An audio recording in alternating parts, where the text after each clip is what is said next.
to read all of the readings and participate in the activity that we were supposed to do this week? Yes. I'm really close. I've done probably 89% of it. That's good. That's good. Okay. Awesome. So let me just pull up my little sheet of notes here.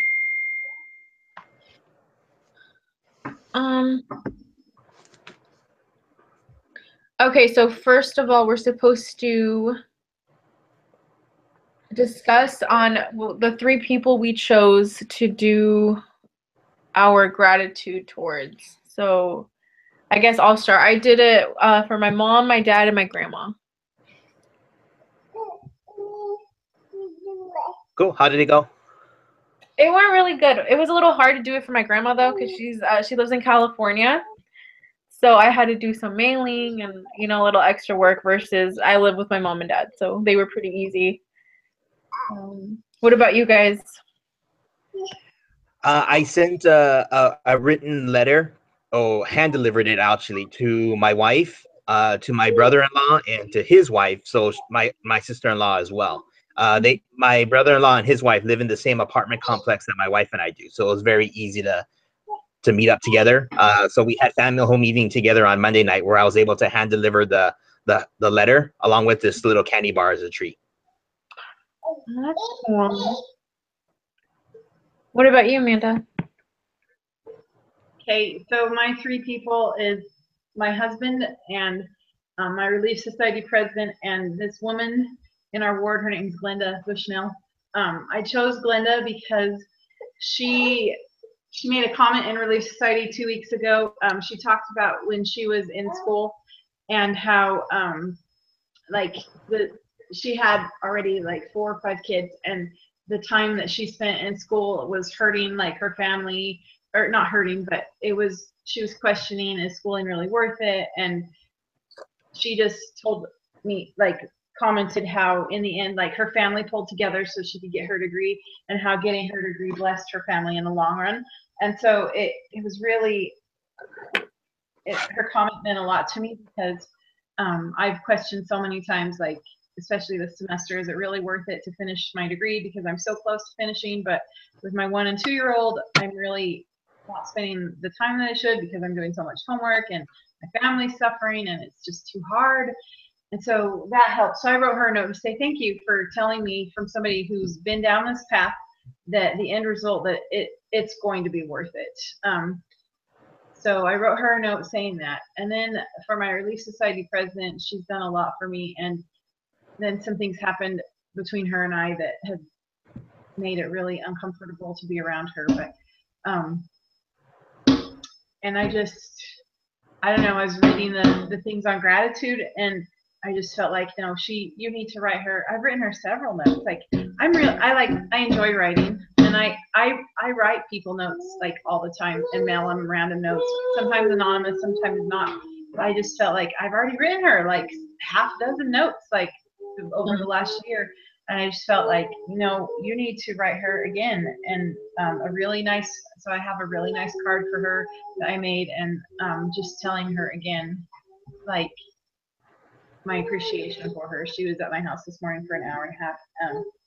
Anyways, yeah, gratitude. She gives a lot to our ward, not just me.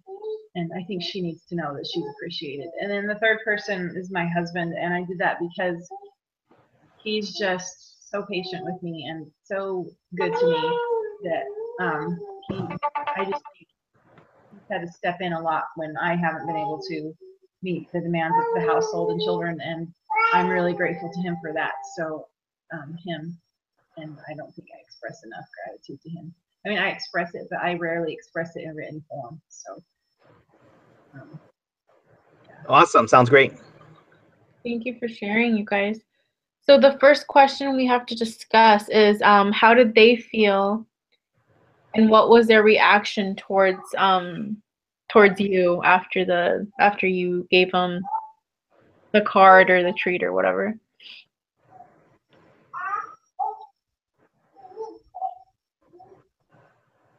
Who should go first? You can go first. Okay. The reaction was very positive. They were very grateful. We did a full lesson about gratitude for family home meeting together as a family, which was great. So we had it was, I think, gratifying for me to see how grateful they were for me to take the time to acknowledge what they have done for me and for me to express my love and gratitude to them. So I think making sure that we take the time to do that frequently is really important to build and strengthen our relationships.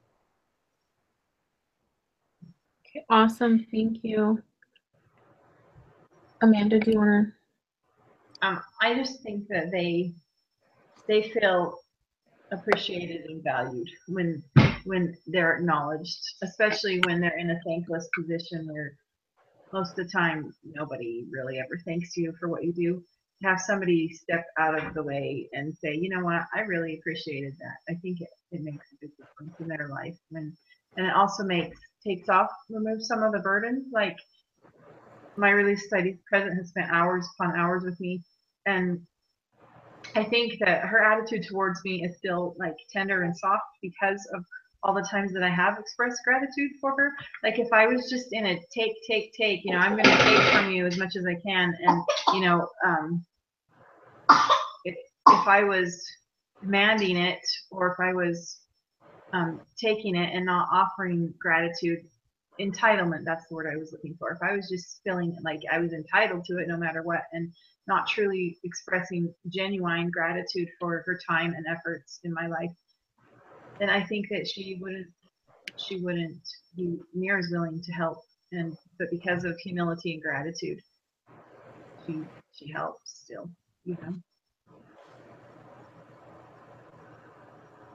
Yeah. Thank you for sharing. So my grandma, my grams, she lives alone, and she never receives anything in the mail, and she called me and she was crying. She's like, that was such a pleasant surprise. I cried with my grandma. I was like, oh my gosh, grandma.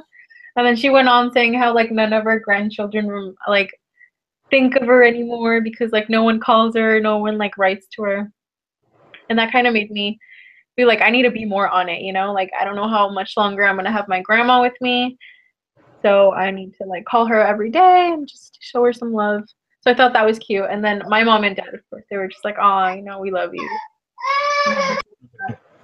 So, okay, so question number 2 is, what is the role of gratitude in organizations? Have you seen examples of how it increases effectiveness?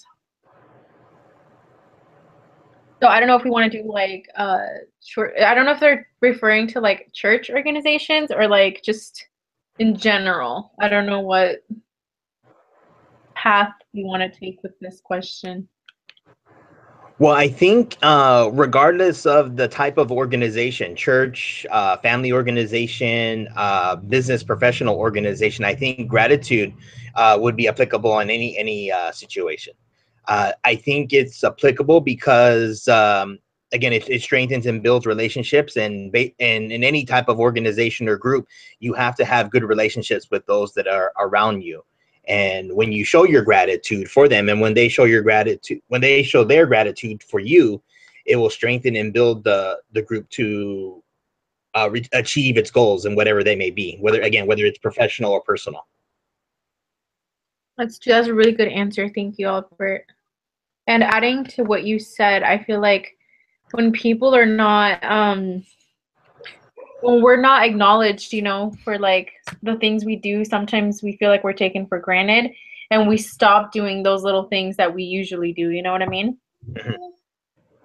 It kind of applies to everything too in church, whether it be like a calling at church or like your job or like, with your siblings, with your kids, with your spouses. I just feel like to recognize others and be grateful and show them that we're grateful, not just kind of think it. That way they can keep doing what they're doing to make our lives, better and stuff.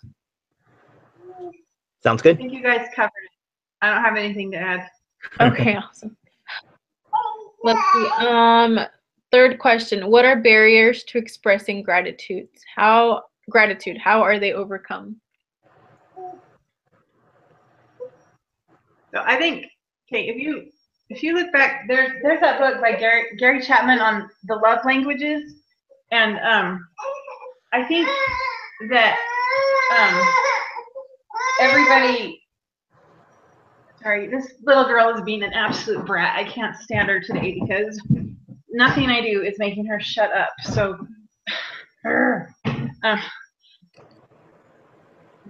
okay, so back to the love languages, barriers.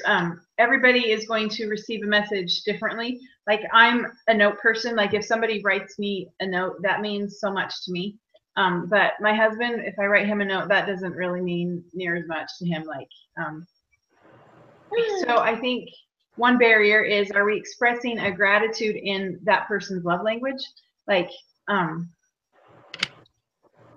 yeah, because like for me, if somebody just says thank you, I don't internalize it. Versus if somebody takes the time to write me a thank you note, then I not only internalize it, but a lot of times I'll go back to that note over and over and over again. Like, this note really meant something to me. Thank you for validating me as a person. And, you know, but everybody is going to be different in how, yeah, that all I'm saying, that's a barrier. One barrier is how do they best receive, what message, how do they best receive it? Is it through a text, through a phone call, through a written letter, through, you know, what is going to be the best way to express gratitude to that person where they're going to receive it the best? I don't know. That was a really good answer. I didn't really think about it that way. I thought it was more like, the way I understood it, I was like, oh, like people can be far away from you, so it's harder to express your gratitude and stuff. But what you said, Amanda, really, like, that was a great comment. Thank you.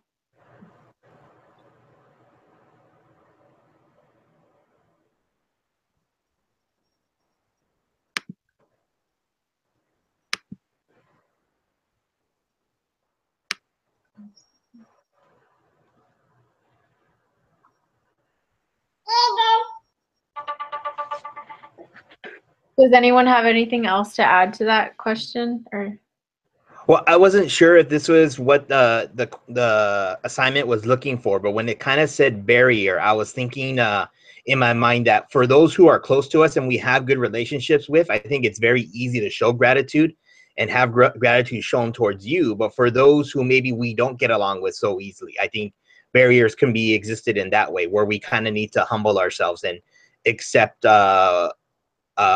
what they're offering us, and vice versa. If they're feuding with us, or if there's something straining the relationship with us, that they also need to show their humility as well. So how to actually overcome that barrier, I don't really know. I think it's kind of a personal thing, but I think if we can, then we'll demonstrate more gratitude and love in our lives. thank you. Can you guys hear me? I can't. Yeah, I can hear you, Ruby, but I don't see you, so I don't know if something's wrong with your camera. Yeah, my webcam is not working. I don't know why, but I feel like sometimes it cuts me off too, because you can hear me right now though, right? Yeah. Okay. Sorry, I don't know what's wrong with it. I'll have to check it out later. Okay, does anyone else have anything to add with those questions? No, I think we're good. Okay, awesome. So the next part, so those were like the questions they actually had written out. So the next part, it says, use the articles that we've read this week to come up with the remainder of the discussion. So is there one you guys want to particularly discuss first, or do we just kind of go one by one? Well, we could go one by one. In fact, the one I wanted to discuss happens to be the first one anyways, A Divine Gift of Gratitude by President Monson. Okay, perfect. We'll start off with that one. Okay, so halfway through the talk, President Monson, he says, I have it highlighted here on my notes. How can we cultivate within our hearts an attitude of gratitude? He gives an example of what President Joseph F. Smith had done. And what President Joseph F. Smith had done said, the grateful man sees it so much in the world to be thankful for, and with him the good outweighs the evil. Love overpowers jealousy, and light drives darkness out of his life. He continued, pride destroys our gratitude and sets up selfishness in its place, how much happier are we in the presence of a grateful and loving soul? And how careful should we be to cultivate, through the medium of a prayerful life, a thankful attitude toward God and man? So from what I can gather, President Smith is encouraging us to demonstrate love in all aspects of our life. And by doing so, we can push out the negativity in our lives. So I think doing what we can to cultivate within our hearts an attitude of gratitude, like President Monson suggested we do, would be very, very important for us. Awesome. Thank you. That was a really, really good message you shared right there. I really liked this talk as well. So this one's like towards the beginning of it. I'm not really sure. I don't have the article pulled up, but he mentions President Monson talks about the parable of the 10 lepers. Is that how you say it? The 10 lepers? And Yeah. How only one of them came back to thank him. It's really astonishing to me that, you know, having leprosy and the Savior cured all of them, not one of them came back to thank him. And I feel like sometimes we're like that too. Like he gives us so many blessings and blesses us through like all these people around us, yet we don't, you know, we're not grateful or we don't show gratitude towards them. So online where you can reserve to about a small helping storage. You want me to speak while he's helping his customer? Right. We do not. Okay. If possible, we're going to get some this weekend. So check back with us on Saturday. I'll go ahead and talk right now. Can you hear me, Ruby? Yes. Okay, gotcha. Yeah. Okay. It's interesting to me how from President Monson's talk, each of us got a different thing out of that talk. The thing that impressed me about that talk was his story of the farmer and the harvest. I loved how the dad every year would Thanksgiving would Let me give you take my his card information. My name is Brandy. Oh, good to meet you, Brandon. My name is Albert. So go ahead and give us a call Saturday. I can confirm and whether or then not. I love how everything fell apart and they didn't even, you know, the turnips, that's all they had in the jackrabbit. And how then they had the diversity and then they all felt suddenly blessed because of that. And I just think that when it comes down to life and trials, perspective plays a lot into it. How we approach those trials, you can look at them with a glass half full or with the glass half empty. Sometimes things can happen that will change your perspective. I've been thinking a lot about that this week, actually, as there are times when your life sort of falls apart and part of picking up the pieces are when you have to have a change in perspective, that maybe life's not as bad as you think it is. There's lots of things that can change your perspective on things. You know, identifying people that have it way worse off than you can definitely help. And but I think gratitude plays into that, to start counting your blessings and naming them one by one certainly helps. Oh, Ruby and Amanda, I sincerely apologize. I need to step out for just a minute. I will be back literally in about 60 seconds. No, you're good. Okay, great. Okay, awesome. Yeah, that is really cool, Amanda, how you said that we all got like something completely out of the talk. So that's really good. Okay, so the second talk was foster, or it wasn't, it was an article. Ah, why is my thing not loading? Do you foster a culture of gratitude? Did you get a chance to read this one? I'll start, if you start talking about it, I'll start remembering. Is that the one that talked about, well, I think the other two both talked about gratitude in the workplace and how it helps. This one, it starts off with the movie Remember the Titans. So the author, how he was able to unite them through remembering the gratitude of the people of their past that had sacrificed everything. And how she said that, like, he doesn't care if, like, or how the coach was telling him that, like, he doesn't care if they don't like each other, but like he wants them all to respect each other. And then she goes on how, like, relating that to the workplace, how like sometimes people feel unappreciated and not valued until. They said that was the primary reason that people move jobs, because they don't feel appreciated at their job. I can see how that comes into play. Like, I know as a wife, I've been frustrated a lot of times at my husband's workplace because I feel like they undervalue and underappreciate him. And if I'm feeling that as a wife, you know, how much is my husband feeling that, you know? Exactly. So it does make a difference when you're at a job and you're not valued or appreciated. Is that the one that talked about like how people like to have their strength utilized? So like in any profession, everybody has their hobbies and the other things besides their profession that they do well.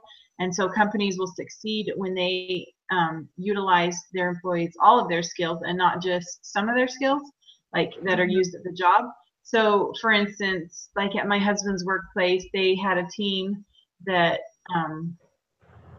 my husband was on to help have a family party. Yeah. And my husband was on the planning committee to make this party like super fun for the kids of all the employees. And so I think he felt valued then because he knows kids, you know, he's got 7 of them. So he knows what kinds of things that kids enjoy and what kinds of things they don't. And so he helped. So they used his other skills, not just his work skills, to help plan that party. And I think that helped him to feel valued. You know, he felt pretty important that he was the lead guy on the planning team for that work party. So I think, you know, employers would do well to utilize all of the skills of their employees and not just the work skills, because everybody has different talents. And when you I think you're absolutely right. Your talents, everybody's strong in every area because everybody, you know, you've got to watch. Okay, Albert, so we're talking about the article, Foster a Culture of Gratitude. Okay. So if you have anything to say about what you got out of that article or what you thought about. Okay, well, I caught the tail end of what Amanda said. I really liked it. In the article, it talks about like the 3 things to help develop a culture of gratitude. The first one I really like a lot, where it says help others develop. We kind of discussed this back when we had our very first group meeting last month, where I think if we allow individuals to grow and develop what's going to be to their strengths, I think it shows gratitude to them. So it makes others feel welcome and wanted, similar to what Amanda was discussing. And I think doing that, again, shows our gratitude for others for having them in our groups, but allows them to flourish and develop to the best of their ability. And in turn, I think it shows that they'll develop a sense of gratitude for us for allowing them to do that.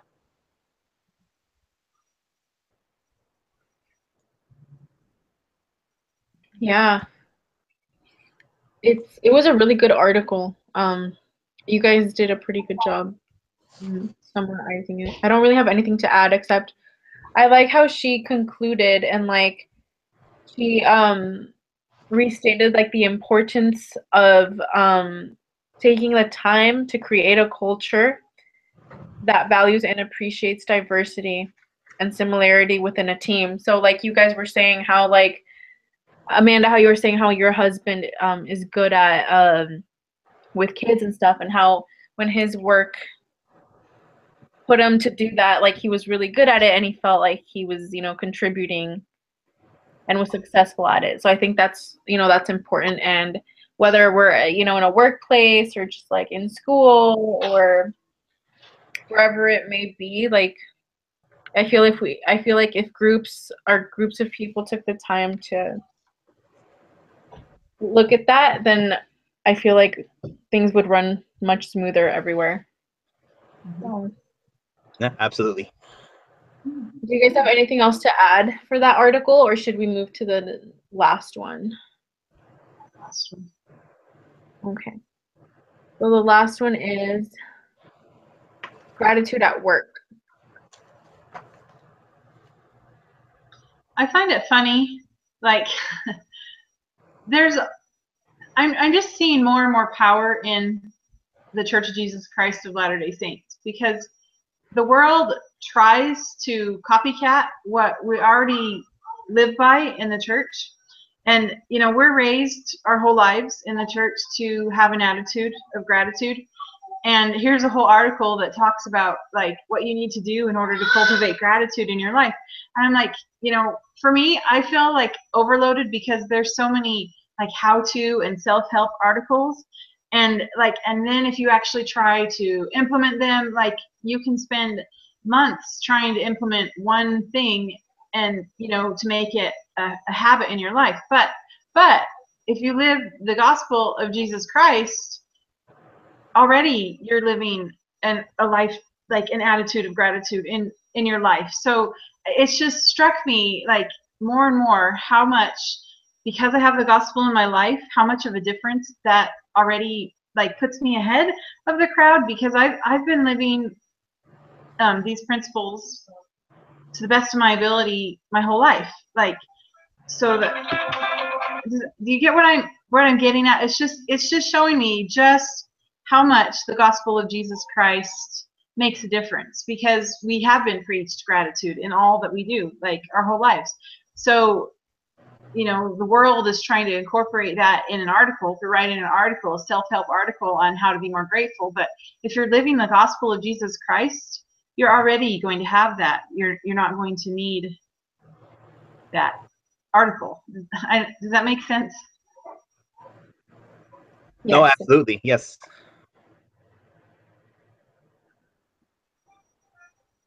What I wanted to add, what Amanda just said, is I absolutely agree that while living the standards of the church and being a disciple of Jesus Christ, an attitude of gratitude is basically second nature for us. Again, I don't say this not to boast of ourselves, that we're so much better than everyone else, but we kind of discussed this before when one of our other group meetings, that with my boss, I was able to communicate and show kindness and generosity towards customers, where some of my coworkers kind of struggled with it a little bit, where basic common sense and common manners were kind of misplaced with them, where they weren't able to really demonstrate it as easily as I was able to. And my boss even acknowledged that I was getting a lot of good customer feedback from the customers, whereas some of my coworkers were not. So again, I guess when we strive to live the gospel of Jesus Christ, it kind of comes second nature to do these things that we should be doing, showing gratitude for others for the things that they do for us. So yeah, I absolutely agree with Amanda. We definitely have a leg up on the competition, as it were. Okay, awesome. I really like what both of you guys said, and I don't really have much to add to this, but I thought it was interesting how in the article it like measures it. I think it's like under do you measure up or something like that. And it had a couple of questions of like having to do with gratitude, like how intensely do I show my gratitude? How frequently do I express my gratitude? For how many circumstances in my life do I feel grateful? And it just had those questions that if you ponder them, I feel like at least for me, it wasn't enough, you know, because it tells you to measure 0 to 10, 10 being the highest. And as I was reading this, I was answering it, and I was like, well, I really need to work on showing more gratitude personally. So. Oh, absolutely. In fact, I mean, again, as members of the church, kind of how we've just been discussing now, I think we understand why it's important, but obviously we still have room to improve and grow in our lives. So yeah, so there would be instances where we could demonstrate more gratitude in our lives. But again, as members, we recognize why it's important, and we're constantly striving to do so. Yes, absolutely. So that's everything I have on my agenda over here. Is there anything else you guys would like to add, or? Just I really enjoyed this assignment. In fact, I explained to my wife what I was doing for midterms this week for the class, and she actually really liked the fact that she was going to be getting a note and a treat for the class as well. So I guess if she could, she would really like to thank Sister McHenry for doing this assignment for us. Right. I also enjoyed this little assignment. It was such a with all the stressful classes I'm taking, and then this one, I was like, oh my gosh, this is so awesome. It was really nice. it was refreshing to not have a huge case study and a huge case study write-up due this week. There's no way I could have done that this week. So I'm grateful that we had this instead. Yeah, me too. Awesome. Well, thank you guys for being here. Sorry for like the delays and everything. And thank you, and Albert, for willing to, submit it again. Oh, absolutely. Yes, I will do that right after we finish up. And then I guess I'm taking the team lead next week. It's my turn again, or is that the plan? Yeah. I'll send an invite. Are we meeting at 2:30 again next Thursday? Yes. Yes, that works for me, but I'm also flexible. So if something comes up and we're not able to meet Thursday, Friday works for me too. So. Okay. Great. Okay. Awesome. Well, thank you guys. Thank you so much. Enjoy the rest Till of next the week. Okay. Have a great weekend. Bye. Bye.